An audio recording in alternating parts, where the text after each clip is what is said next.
কারবালার ঘটনার পর সবচেয়ে হৃদয় বিদারক অধ্যায়গুলোর একটি ছিল নবী পরিবারের বেঁচে থাকা সদস্যদের বন্দি জীবন ও দীর্ঘ যাত্রা। যুদ্ধ শেষ হওয়ার পর শোকাহত নারী ও শিশুদের বন্দি করে কুফার দিকে নিয়ে যাওয়া হয়। তাদের চোখের সামনে প্রিয়জনদের হারানোর বেদনা তখনও তাজা ছিল। মরুভূমির উত্তপ্ত পথে ক্লান্ত শিশুদের কান্না আর অসহায় নারীদের নীরব অশ্রু সেই যাত্রাকে আরো মর্মান্তিক করে তুলেছিল। ইমাম হোসেনের অসুস্থ পুত্র ইমাম জয়নুল আবেদিন তখনও খুব দুর্বল ছিলেন। অসুস্থ শরীর নিয়েও তাকে বন্দীদের সাথে চলতে হয়েছিল। অন্যদিকে হযরত জয়নাব অসীম ধৈর্য নিয়ে পরিবারের নারী ও শিশুদের সান্ত্বনা দিচ্ছিলেন।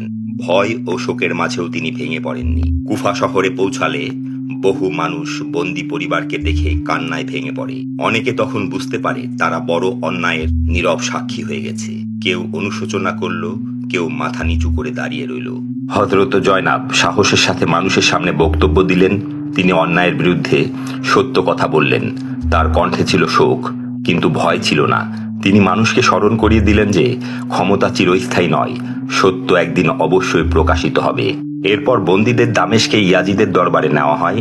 সেখানে তাদের অপমান করার চেষ্টা করা হয়েছিল, কিন্তু নবী পরিবারের মর্যাদা, ধৈর্য ও সাহস দেখে অনেক মানুষের হৃদয় বদলে যেতে শুরু করে।